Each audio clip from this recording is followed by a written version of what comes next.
This week on Disaffected, we continue the exploration of the private torment suffered by children of personality disordered parents. Because it isn't just personal and private, not anymore. The deranged characters we're going to talk about, my mother, Joan Crawford, and the fictional Margaret White, they're at large among us. Come with me and look inside the profoundly disturbed minds that have seized control of our culture. The personal has become political, and we need to wake up to it before it destroys our social fabric.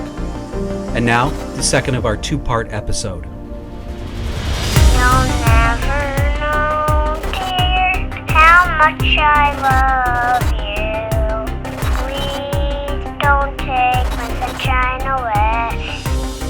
Welcome to Disaffected. I'm Joshua Slocum. This is the show where we look at politics and culture through a psychological lens, and particularly through the lens of abuse dynamics and the kind of abuse dynamics that come from what are called cluster B personality disorders. It's my thesis, and it's the thesis of this show, that these personality disorders are heavily implicated in the politics and the culture of the left right now, particularly the social justice left, with its emphasis on things like critical race theory, the idea that we are living in an institutionally racist society, that everything is about a game of power over.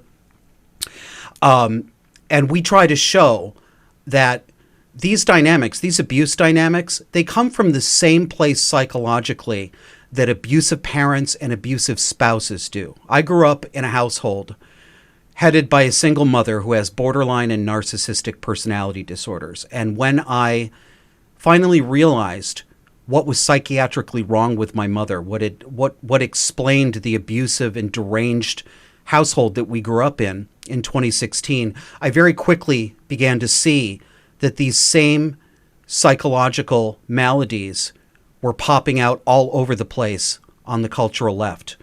I found that I had been part of basically a cult of social justice.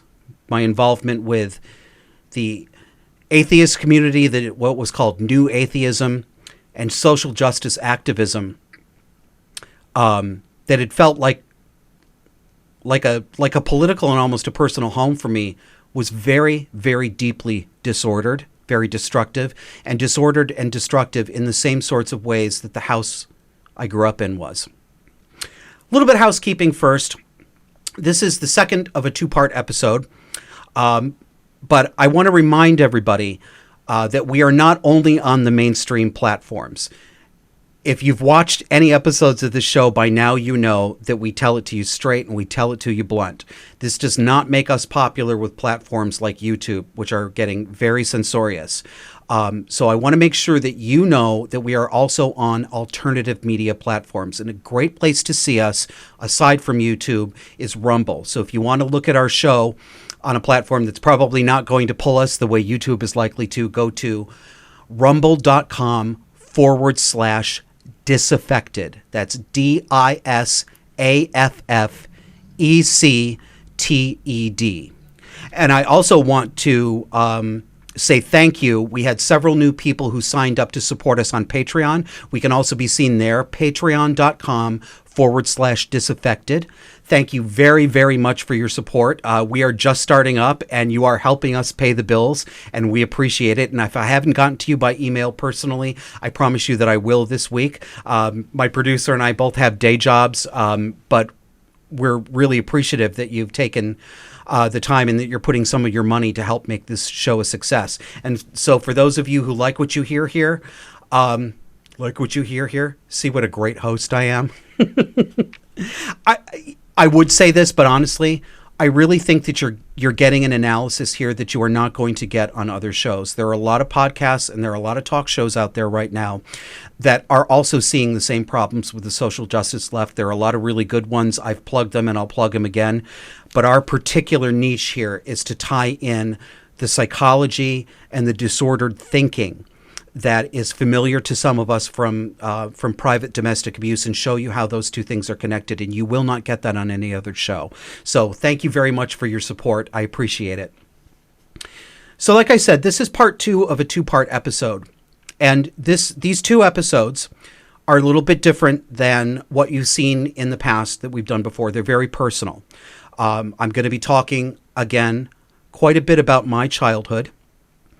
And I'm going to be using popular movie clips that exemplify the sort of character and personality disorder traits, particularly of the borderline personality disorder mother. So what I'd like to say is, I don't know who all of you are. I don't know how many of you came from abusive childhood backgrounds. I know that some of you did. Some of you probably didn't, thank goodness. But I do suspect that if you are watching this show because you too used to be a part of the social justice activist world, there's a fairly high chance that there's a reason you were in the social justice activist world. Many of us came out of abusive households. Many of us were drawn to what was sold to us as a movement for liberation and justice and fairness. And I described in the introduction that I want to show you what it looks like to be a child prisoner. And I think that many of you will know what that's like. Some of you won't. The people and the characters that I'm going to talk about in this show are the same sorts of people that are at the center of critical race theory, at the center of transgender ideology, at the center of the project to poison and maim and surgically mutilate gender nonconforming children, calling them trans children. The personal and the political really are the same here, just not the way you've been taught before. So if you're seeing this and you say, hey, Josh usually talks about, he gives an example from what's going on in the news and then he ties it into something else. This is a little different. This is going to be mainly personal, but I don't want to lose you here. We are talking about the very same psychology. I'm inviting you to look at what happens behind closed doors. I'm inviting you to see the domestic and private side of the kinds of characters who are causing us so much trouble. So that's kind of how this ties together.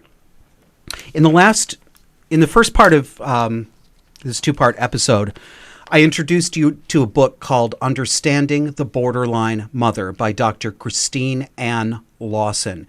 It is a magnum opus, and I don't think anything else out there comes close to the kind of in-depth examination of the psychology that forms parents like my mother, like Christina Crawford's mother, maybe like your mother or father.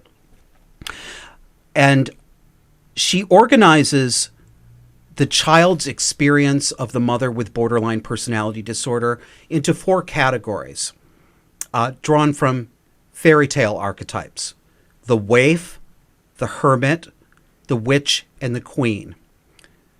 And we talked a lot about the witch, the wicked witch in the last one, and there's some of that in this too, but I want to introduce you to the face of borderline called the queen, from Dr. Lawson's book. The Queen Mother. The darkness within the borderline queen is emptiness. Her inner experience is deprivation, and her behavior evokes compliance. She is demanding and flamboyant and may intimidate others. The queen feels entitled to exploit others and can be vindictive and greedy. The queen's emotional message to her children is, life is all about me. Does this sound familiar? I think it does, doesn't it? You see these people on Twitter, on Facebook, getting quoted by the New York Times every day. Justice for trans people, trans women's rights, Black Lives Matter. All of these things, if you just look at them on the surface, they sound like things you could agree with. Who doesn't want fair treatment? Who doesn't believe in equality before the law? But what these people are asking for has nothing to do with equality. They don't want equality with you. They want to own you. What's yours is not yours, it's theirs. They are greedy, and entitled and empty. The frantic gesticulations, the pronouns, the wild hair, the outrageous over-the-top behavior, all of this, it's like one of those old comedy movies, like something out of Buster Keaton, but with less coordination. It's as if they're juggling dishes like a waiter in a restaurant, faster and faster and faster. And they're trying to put up a facade and a show to cover up the emptiness inside of them. And that emptiness is depthless. There is no bottom to it at all. And this is why they are so angry and so rage-filled, because they are trying to fill their empty souls with something. And that something comes from you. It comes from, if you're a woman, they want these so-called trans women, men, they want access not just to your bathroom at Macy's, not just to the changing room at Target. They want access to your rape shelters. They want to go to your women-only domestic violence shelters. All that's yours will be theirs. That's what this is about. And they will never stop. You have to understand this. They cannot fill that hole. This is a profoundly disordered mind that you are seeing. They will not stop once they get their stated goals. They will go farther and farther and farther.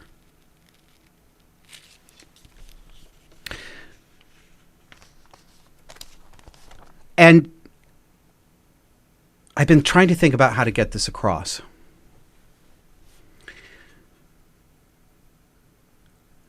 There's a very thin line that separates political hunger and personal hunger for power from eroticism. Very, very thin line. I've noticed in watching some of these people, especially when they're able to whip up a crowd against another person. So when a group of trans women goes on Twitter and decides that a popular female author needs to be castigated or dethroned, stripped bare, and made a mockery of, like trans people have done with Harry Potter children's author J.K. Rowling, calling her a TERF, trans exclusionary radical feminist, because she has the guts to stand up for women's rights and say, women are real. Female biology is real. The experience of being a woman and moving through the world moving through the world as a woman, that sex is real and that it does affect how safe you are, what needs you have, that women have particular legitimate needs that are not identical to men's. This is unacceptable to them because they don't want J.K. Rowling to exist. Anything she has, they want for themselves. And you can see it sometimes. These people take, frankly, an erotic pleasure in torturing other people. If you've ever noticed how gleeful they get when they whip up these crowds and when everyone is screaming, "TERF, TERF, shame, shame." If it looks a little bit sexual to you, it's because it is a little bit sexual. I noticed the same thing in my own mother. I want to show you one more clip from the movie Mommy Dearest before we move into the movie Carrie. Kevin, can we cue up that scene where she takes her dolls away from her? Here we go. Go to your room until All I right, come. so for those of you listening, this is a scene from Mommy Dearest. Christina, the daughter, is about to be punished, and we're seeing her, Christina, in her bedroom talking to her dolls wake now. Mommy up like that. Very naughty. I told you, Mommy has to be beautiful today. This afternoon, she has to see Mr. Mayor. Today, Joan is Crawford so is standing in the important. background You are selfish watching her. and thoughtless. You must learn to think about other people.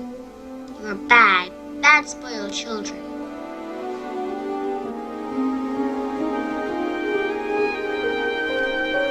Christina gets out of the pool and goes back to her bedroom and finds that all of her dolls are missing. So she goes to her mother's bedroom.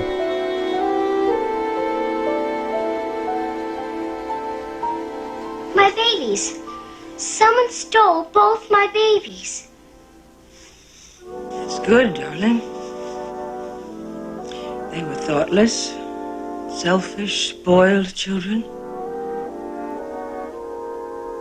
Now they won't wake you up when you need your rest.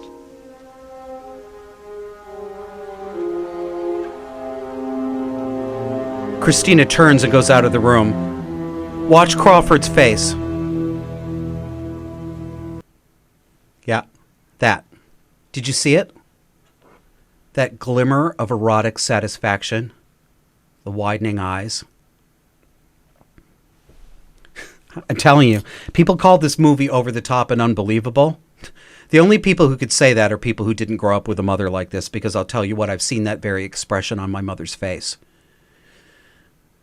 There are a couple of times in my life with my mother when we had absolutely raging fights.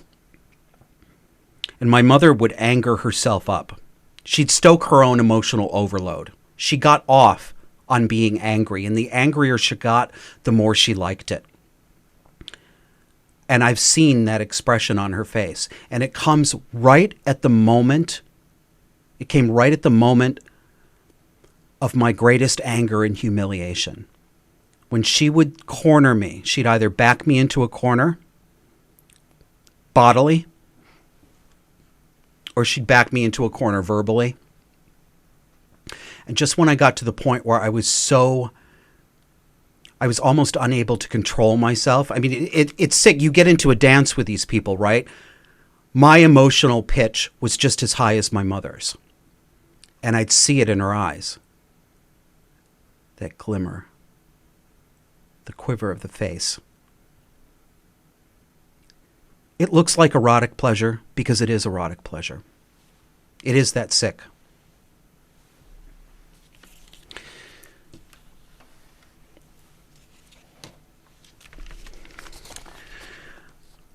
About a year ago, I wrote a very, very long letter to my mother. 6,800 words long. And I'm sure Kevin, my producer, is silently laughing and saying, yeah, you talk long too, buddy. And I didn't send it to her. I probably won't send it to her. I needed to do that for myself. But I tried to put my life with her in chronological order, and I tried to sort out, just like Christine Ann Lawson in Understanding the Borderline Mother, asks us to look at the four faces of the borderline through the archetypes of the waif, the hermit, the witch, and the queen.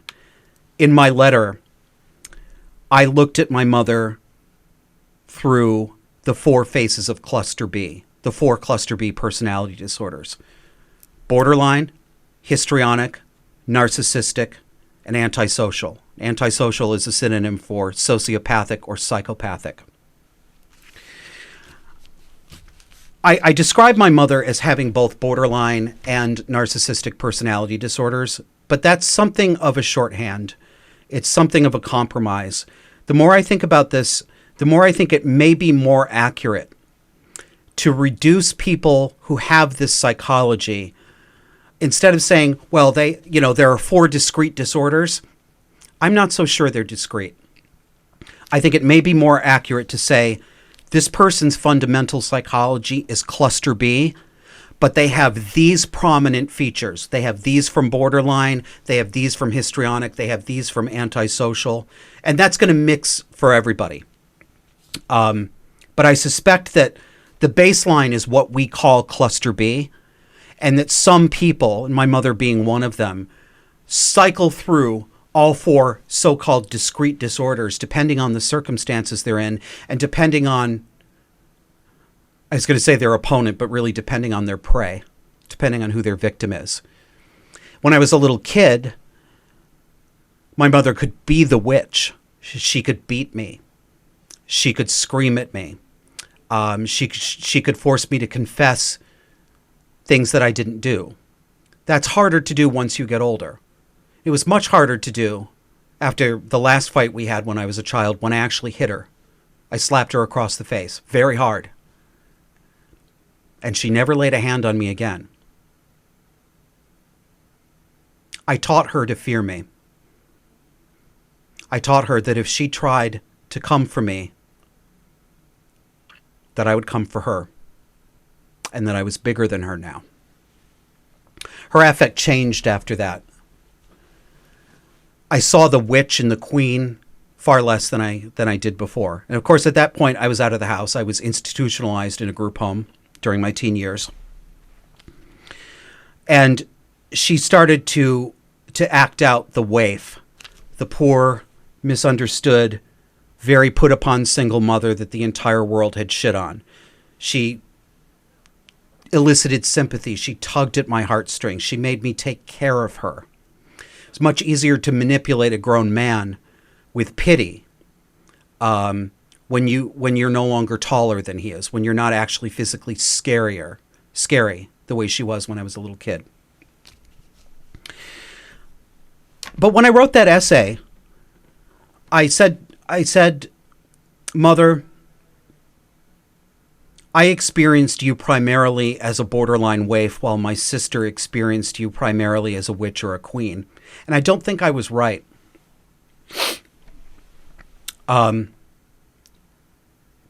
Because it started early. A few months ago, I got back in touch with my Aunt Vivian. My Aunt Vivian, that's not her real name, that's a pseudonym. My Aunt Vivian was the sister of my stepfather. My stepfather's name was Chuck. Chuck was the man that my mother married when I was between 3 and 4 years old. Chuck is the man who is the father of my younger brother and of my younger sister. So we share a mother, but we do not share a father. So my mother married Chuck and stayed married to him, with him in the house, for about 5 or 6 years. 5 or 6 very violent years, during which he not only beat me and beat my mother, but he tried to kill her one night in front of the children. And I'll talk about this maybe a little bit more in another episode. I know the question. I know the question you're asking right now, because I get it. Why do you talk so little about your stepfather? Why do you talk about your mother so much? And in fact, I find this incredibly irritating.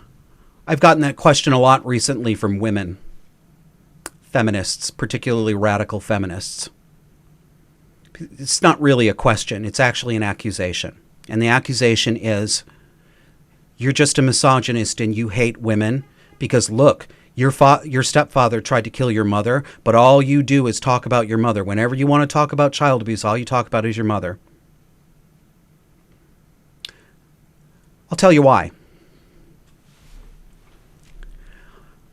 I was there before Chuck came along, and I was there after he left. I never knew my father. He left while my mother was still pregnant. I never loved Chuck. I loved my mother when I was a child. I loved her, and I clung to her. But I never loved him, and I knew from the moment that he walked in the house that he didn't love me either. He didn't even like me. He strongly disliked me. There was never any love between us. There was nothing to grieve. I didn't care about his love. I was afraid of him. I was afraid for my mother. But he was just one of several men that came in and out of our lives. My mother, though, was my mother. There is no more primary bond than that between the mother and child. Fathers are important. They are. But the mother-child relationship is fundamental and primary. And that is why my attempt to understand our childhood, my attempt to understand why I became the person that I became, why I developed the problems that I did, why I developed the good character traits that I have, these are all fundamentally bound up with my mother. And back to reconnecting with Aunt Vivian. So Aunt Vivian was Chuck's sister. And Aunt Vivian was an anti-MAME figure. I'm not going to bother to explain that. If you don't know it, go look it up. Aunt Vivian and her husband and kids, my cousins, were a middle-class family. Uncle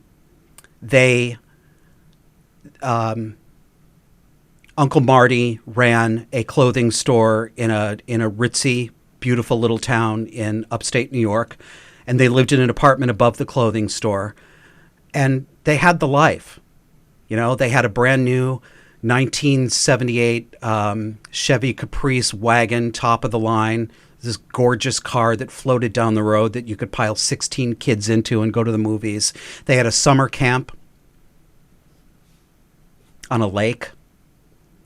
And they made Christmases magical, absolutely magical, because they had money. They always had the best of everything. As soon as VCRs came out, Aunt Vivian's family had a VCR. When cable television came out, they were the first ones to have cable television. And thank God for Aunt Vivian, because we children had magical Christmases that we never would have had on the income that my parents had. She would send these huge boxes through UPS. We lived in California, and she'd ship them all the way across the country. These big boxes, like this big, full of beautifully wrapped presents. And they weren't just, I mean, we got school clothes this way because, remember, they ran a clothing store. But we also got that year's hot toy. When Walkmans came out, I got a Walkman. I mean, utterly magical. And when we were still in New York, they had us over for Christmas. And so when I was talking to Aunt Vivian a few months ago, it had been almost 10 years since we spoke. And we did a lot of catching up. And she said, "So are you reconciled with your mother?" Oh, no. Oh, no. No, I'm not. And I caught her up on what had happened in the past 5 or 6 years. And then she started to open up to me. So this was Christmas 1978 in that apartment above the clothing store. My mother had just gotten married to Chuck. And this ties back to what I was talking about in terms of, saying that I had primarily experienced my mother as a waify, needy borderline. And that wasn't true. So Christmas 1978. Aunt Vivian said, "This was the first Christmas that you spent with us," and I was the only child then. My sister hadn't yet been born. She said,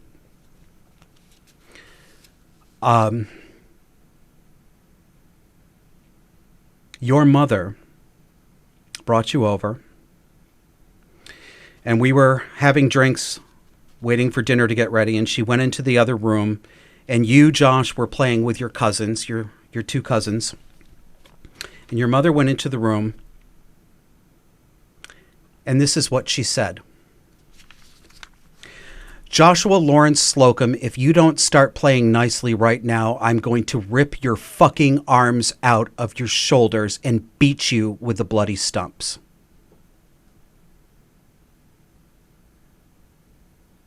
This was my mother when I was barely 4 years old.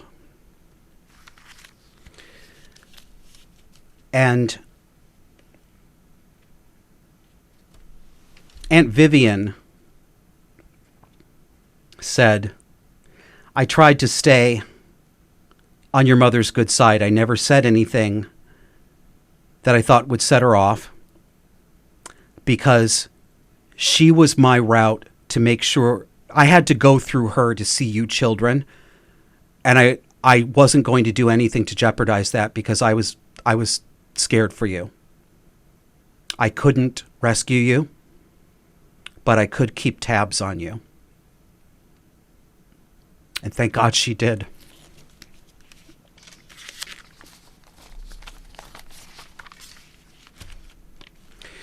It is true that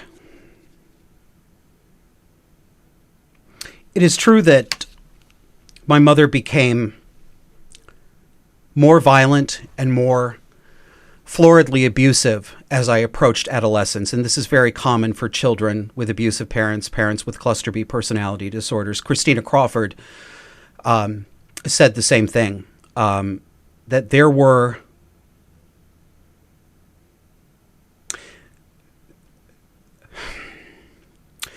tender moments with her mother, and there were tender moments with my mother, somewhere inside of her. My mother wasn't born the way she is, right? I think all of us are a combination of genetic predispositions and the environment that we grow up in, what our caregivers provide to us, what they do to us, what they don't do to us. But I don't think my mother was born the wicked person that she was, that she is. And when I was young, very young, there were some things that there were some good things that my mother did for us. We were always poor.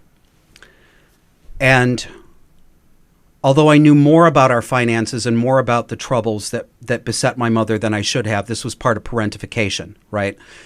Putting me in an adult role to emotionally caretake my mother. I mean, I knew the family budget from the time I was 7 or 8 years old. But she tried, at least in the beginning, to give us what she could give us, even though it didn't come in the form of money or new clothes. She read to us every night. The house was full of books. I got a library card when I was very, very young. And when I would ask my mother what a word meant, she would say, "You know where the dictionary is. Go look it up." "But why can't you just tell me?" She'd say, "You're smarter than that. You're smart, Joshua Slocum. Go look it up. You can figure it out from context." And I did. And because of my mother's attention to literacy, and because she instilled in us children a belief in our own innate intelligence and our own ability to work hard, I was reading at the 12th grade reading level in 2nd grade. I remained at the top of my class throughout my school years until I dropped out of high school. And even when I went to college from 21 to 25, as hard as I partied, and I did party hard, I had a near perfect GPA. And I credit some of this to my mother, because she said to us, "We don't have money. We don't have a classy house. We're not one of those families, but we have smarts, and no one will ever take that away from you. You will always be intelligent. Use it." So there were tender times. But when your mother is a borderline, you can't trust them because you never know when the weather is going to change, and you don't know why the weather changes. As I approached adolescence, my mother got more violent, more mercurial, and angrier. And she got angry because I was becoming my own person. I was developing my own opinions. I was saying no more. And they cannot take that. Christina Crawford talks about this with her adoptive mother, Joan, that she had those tender moments when she was a young kid too. And as she got to be 10, 11, 12 years old, and she was no longer a little doll that Joan could put in a pinafore and pose for photographs, that's when the rages really started. I want to show you another clip, and this is from the movie Carrie, the 1976 Brian De Palma film based on Stephen King's first novel, Carrie. And Carrie is nominally the story of a girl with psychic powers, with telekinetic powers. She can move things with her mind, who lives at home with the deranged religious fanatic of a mother. And as I said in the last episode, if you ask me to sum up my mother in pop culture terms so that you could instantly understand the kind of person she was, I would say that my mother was a plain and poor Joan Crawford crossed with Margaret White, Carrie's mother. My mother was not beautiful like Joan Crawford. She wasn't rich. She was plain and poor. And she was not a religious fanatic like Margaret White. But she had a great deal of Margaret White's affect and a great deal of the same kinds of torments and the way they express themselves. So let's look at this scene from Carrie.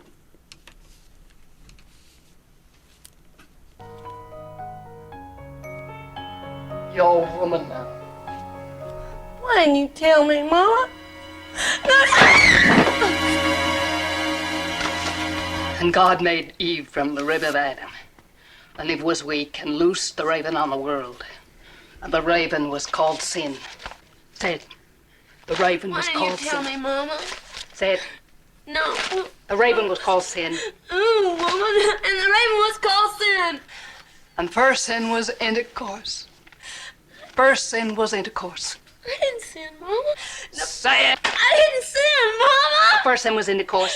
First sin was intercourse. First sin was And the intercourse. first sin was intercourse. Mama, I was so scared. I thought I was dying. And the girls, they all laughed at me and threw things at me, And Mama. Eve was weak. Say it. No, Mama. Eve was weak. No. Eve was weak. No. Eve was weak. Say it. No, woman. Mama. Say it. Eve was weak. Eve was weak. Lord visited Eve with a curse. The curse was a curse of blood. You should have told me, Mama. You should have told me. Oh, Lord, help the sinning woman see the sin of her days and ways. Show her that if she had remained sinless, the curse of blood would never have come on her. She may have been tempted by the Antichrist. She may have committed the sin of lustful thoughts. No, Mama. Oh, don't no. lie to me, Carrie As. Don't you know by now I can see inside you? I can see the sin as surely as God can. No, you're We'll pray. No. We'll pray, woman. No. Pray to Jesus for our lustful sinning souls. God visited the curse. This was the this was the second curse, and this was a curse of childbearing. And he brought both pain and sweat and blood. Turn us a spirit. I should have set that up for you before we played it. But for those of you who haven't seen the movie, that scene was about Carrie had just had her first period. Her mother had never told her what menstruation was. And Carrie had her first period in the girls' locker room at school and came home terrified and frightened. And that was her mother's reaction. We're going to take a break, and I'm going to come back and tell you about the significance of that scene and how I think it ties into the borderline derangement that's common to so many mothers like this. So see you on the other side. Hey listeners, guess what? We're on Patreon now. Bringing you this show costs money. Would you chip in to help? Go to patreon.com/disaffected. That's patreon.com/DISAFFECTED. Thank you. Welcome back. So, in the last segment, we just watched that clip from Carrie. And that one is so reminiscent to me of the way my mother began to behave when I approached adolescence. Like I said, my mother was not a religious fanatic, but there was definitely a religious zeal. My mother created herself God in her own image, I guess is the best way to say it. She made herself God. This period between the time of 10 and 12 years old, I call these the yes ma'am years. Just like Joan Crawford required her children to call her mommy dearest, my mother began requiring her children to address her as ma'am, and we were to have a very limited vocabulary. We could say yes ma'am or no ma'am. And that was it.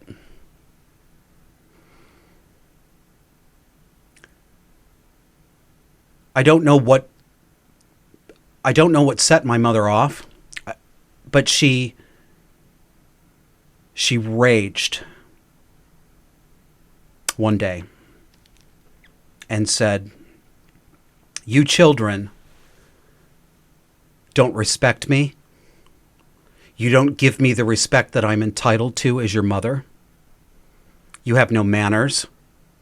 You talk back. I don't know who you think you are, but from now on, you are going to humble yourself before me. And just like in that scene, my mother would push me down onto my knees on the floor of the dining room in a rage. And she would get this look on her face. You can see why people used to look at those who had these disordered personalities and call them possessed. Because it really did look and sound like there was a demon inside of my mother. She would rage herself up. She'd get angrier and angrier. And then she'd bite her tongue like this.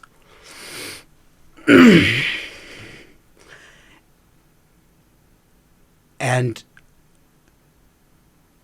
then it was as if her mouth broke open and she would just scream and thrash and scream so hard that it sounded like she was hurting her vocal cords. And she pushed me down on the floor and she said, "Humble yourself before me. God damn you. Humble yourself." What do you say? Yes, ma'am. What do you say? Yes, ma'am. Say it like you mean it. Say it with a smile. Say it with a smile. My mother not only wanted to be respected, she wanted to be worshipped. And she took a sadistic pleasure in forcing her children to smile and to say that they were happy when they were not. Say it with a smile. Say it like you mean it.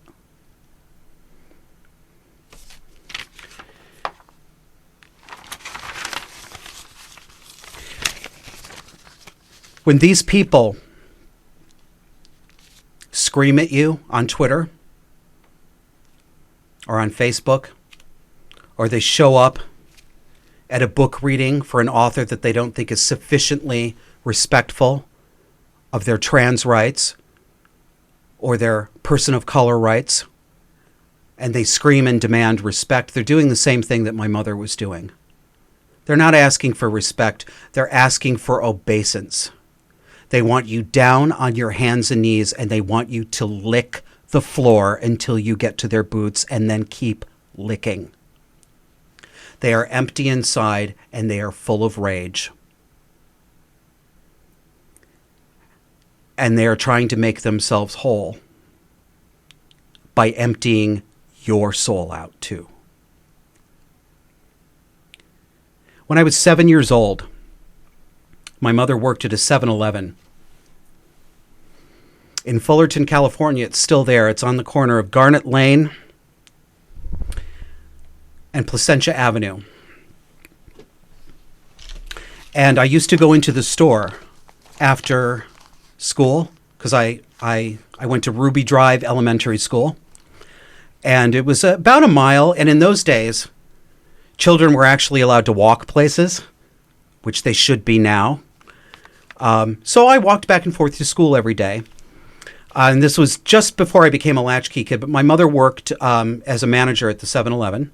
And so I would stop in there on the way home and go read the comic books in the comic book aisle, or she'd give me a quarter to put into the Galaga machine, or I'd play Miss Pac-Man. Sometimes she'd let me sit in the back room where the employees sat, where the CCTV cameras were, and all the scratch and dent Oreos that fell off the truck would find their way into the back. It was delicious. Well, one day, I was reading through the comics, and I had to go to the bathroom, and I didn't go fast enough. And I shit my pants. And I was utterly horrified utterly horrified.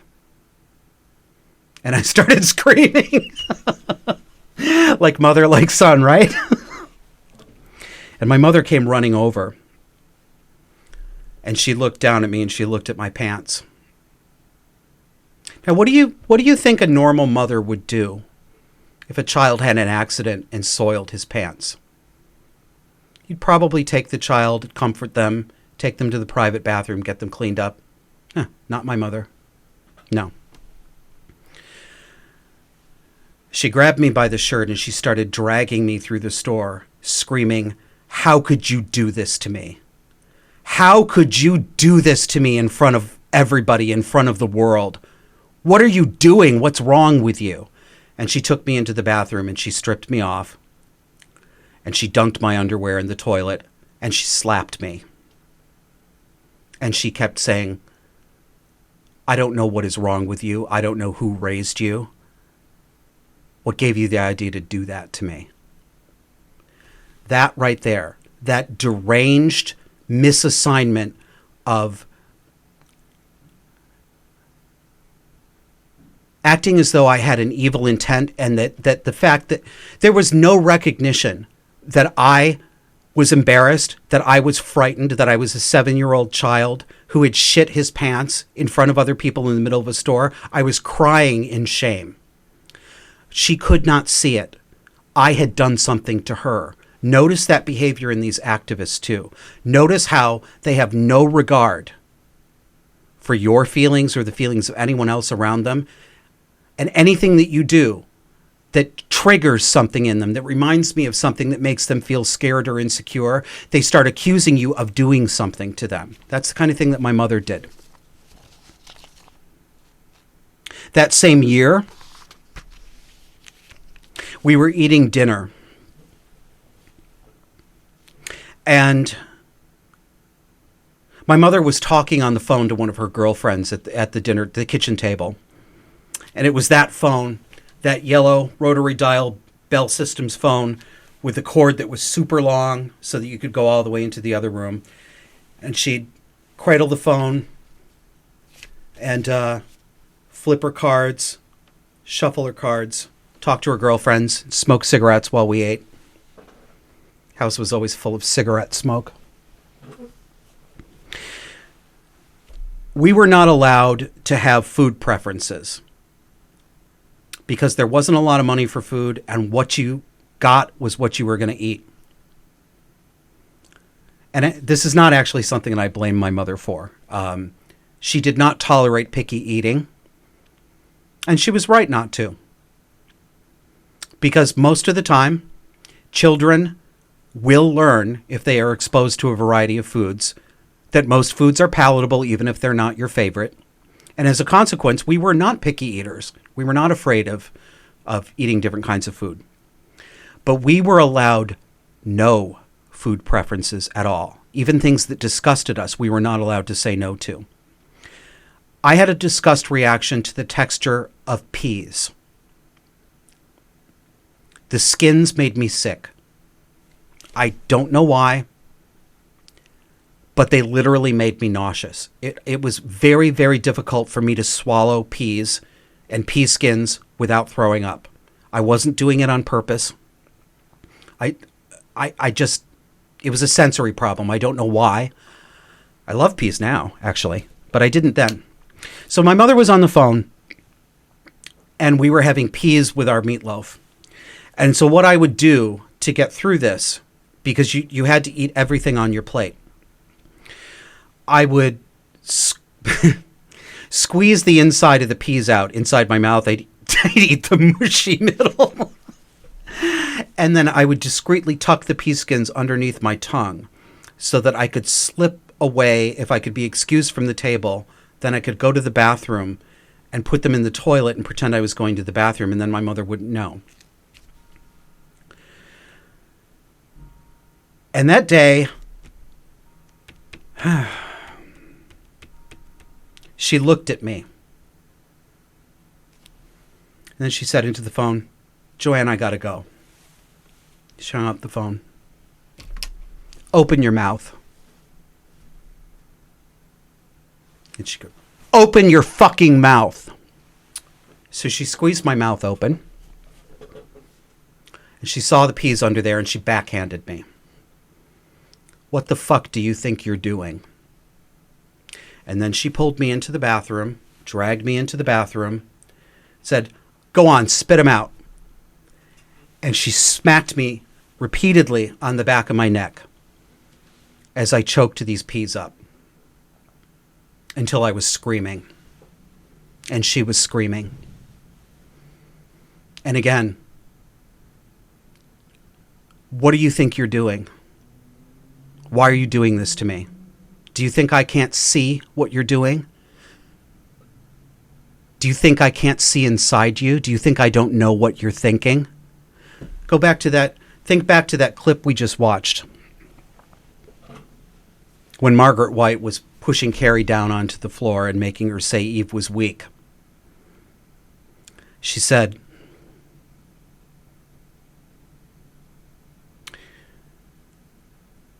I can see the sin inside you just as surely as God can. In our household, you had no privacy. You didn't even have the privacy of your own mind. My mother violated every boundary, even our own minds. They weren't allowed to be our own. And there were many episodes like this. There were times that she would make me stick my tongue out when I said something I wasn't supposed to say, when I sassed or I talked back. I remember one time she came out of the bathroom. This is another thing of borderline mothers, folks. They have very poor sexual boundaries. When I was young, my mother used to walk around the house naked constantly. It wasn't just being a hippie mom. She did it far past the age when that was appropriate. And she would come out of the bathroom in a towel that just barely covered the top of her breast and barely skimmed over her private area. Saunter back to the bedroom, nonchalantly toss the towel off, walk into the bedroom naked. And one day she came out of that steamed up bathroom half naked in her towel and said something to me, and I said something back to her, and she went back into the bathroom, took the bar of soap that she just used all over herself and brought it out, said, stick out your tongue, I'm going to wash out your filthy fucking mouth. And then she swiped the bar of ivory soap down my tongue.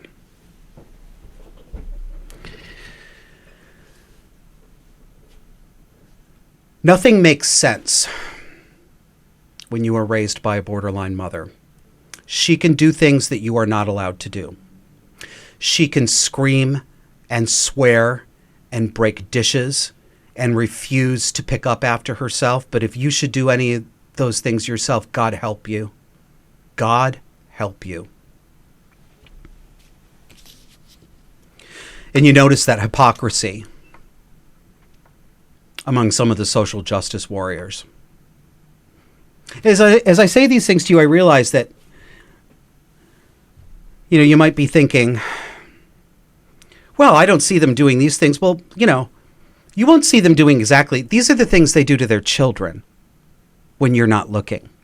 These are the things that they do to their spouses behind closed doors.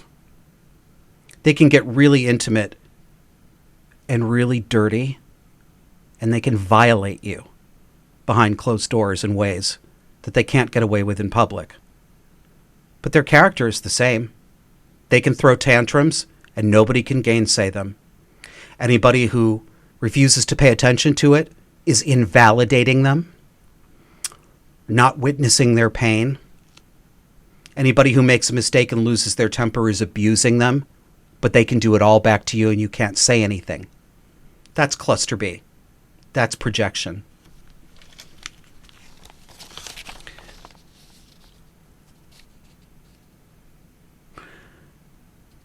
I want to show you one more clip as we get to the end of this episode. This is also from Carrie. And I'm showing it to you because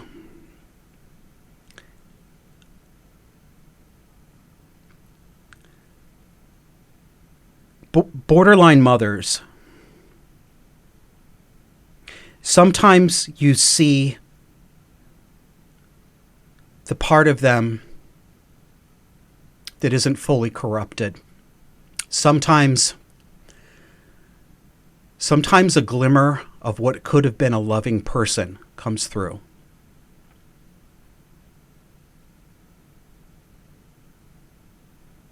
Kevin, let's cue that up.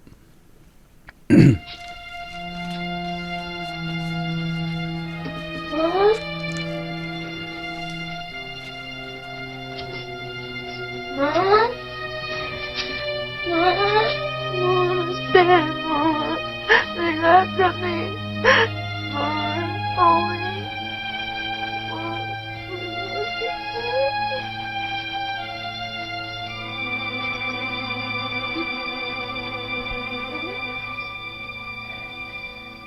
Hold me, Mama.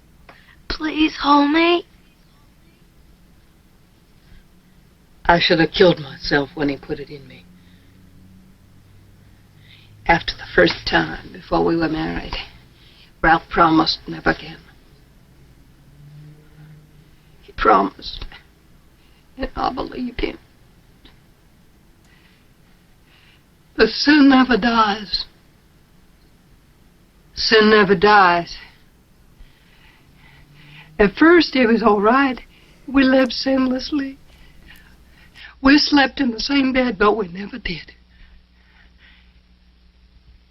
And then, that night,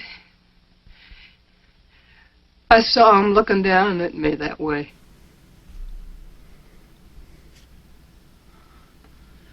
We got down on our knees to pray for strength. I smelled the whiskey on his breath. And he took me.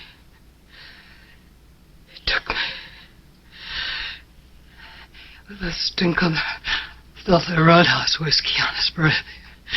And I liked it. I liked it. Well, that dirty touching of his hands on me all over me. I should have given you to God when you were born. And I was weak and backsliding. But now, the devil has come home. Oh. We'll pray. Yes. We'll pray. We'll pray. We'll pray. For the last time, we'll pray.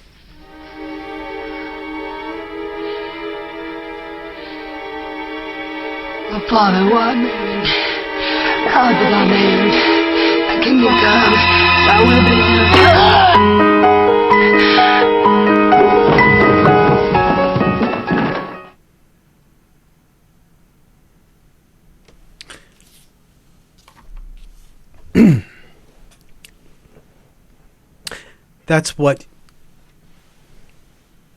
That's what you're afraid of. You're afraid that when you let her hold you, that she will kill you, that she will put a knife in your back, physically or emotionally. My mother would sometimes hold me when I was scared, comfort me. But often she'd be in the cuddliest mood after she'd been on one of her rages, and when I was ready to ask for forgiveness, when I was ready to say I was wrong and I should have listened all along, that's when she would hold me and stroke my hair and sing, "You Are My Sunshine."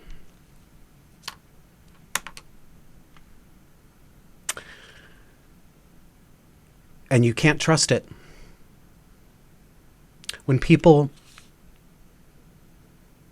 When people ask me, or when they say, I'm sure your mother loved you. I'm sure she just loved you in her own way. They need that to be true because they haven't seen this. They haven't lived it. They don't believe it's true. I don't know if my mother ever loved me. I don't know if she's capable of love.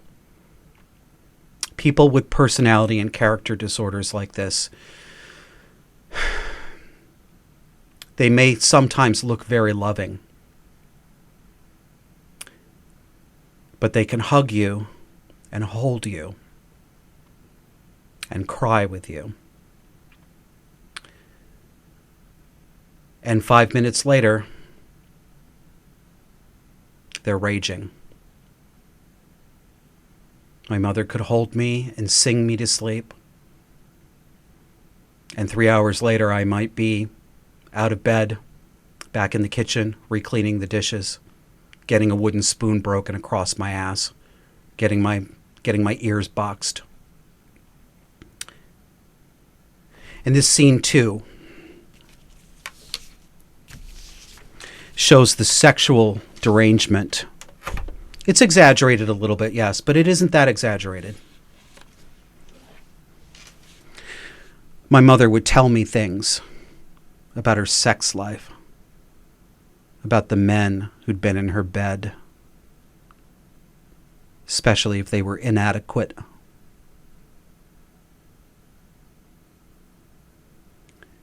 You know, he was the most undersexed man I've ever had, Josh, she said about her husband.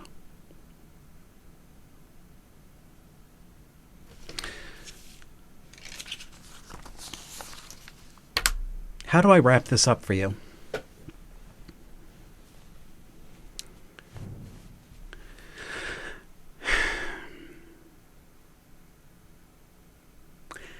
We have to face the reality of the mental derangement that animates people who are causing us so many problems in our society right now. You know the phrase, fascism begins in the home? It's true. This is where it starts. This is where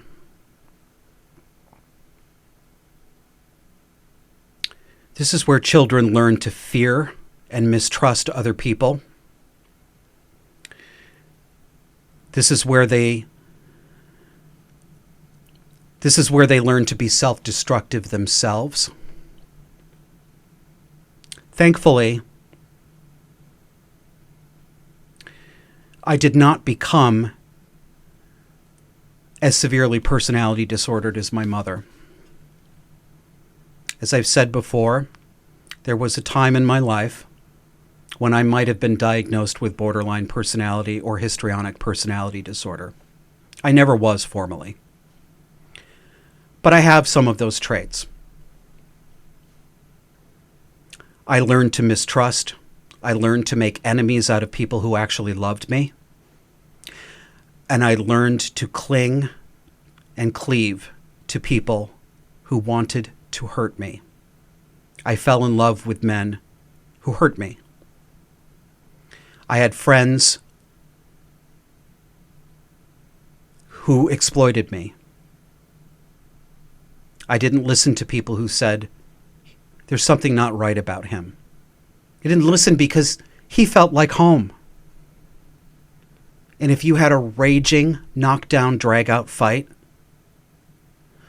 what did it matter? Because the love that made up for it afterwards was so good.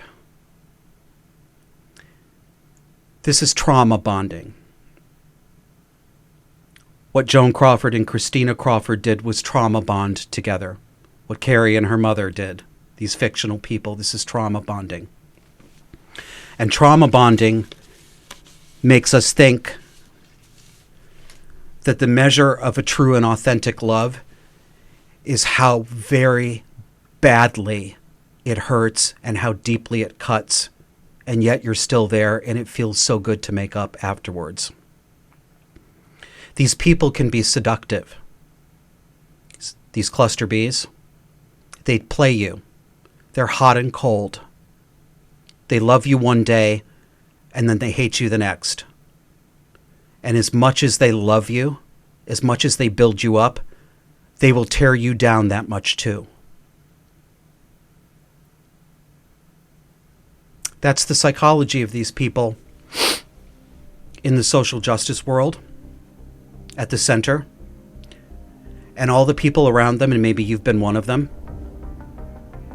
You've been their abused children. You've been trying to earn their love and their respect. You've been trying to affirm them enough. You've been trying to validate them enough.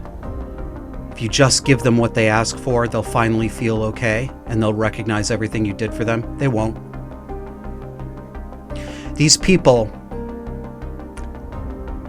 live their lives like they are trying to kill themselves, because they are really slowly killing themselves, and they will kill you too. Watch out.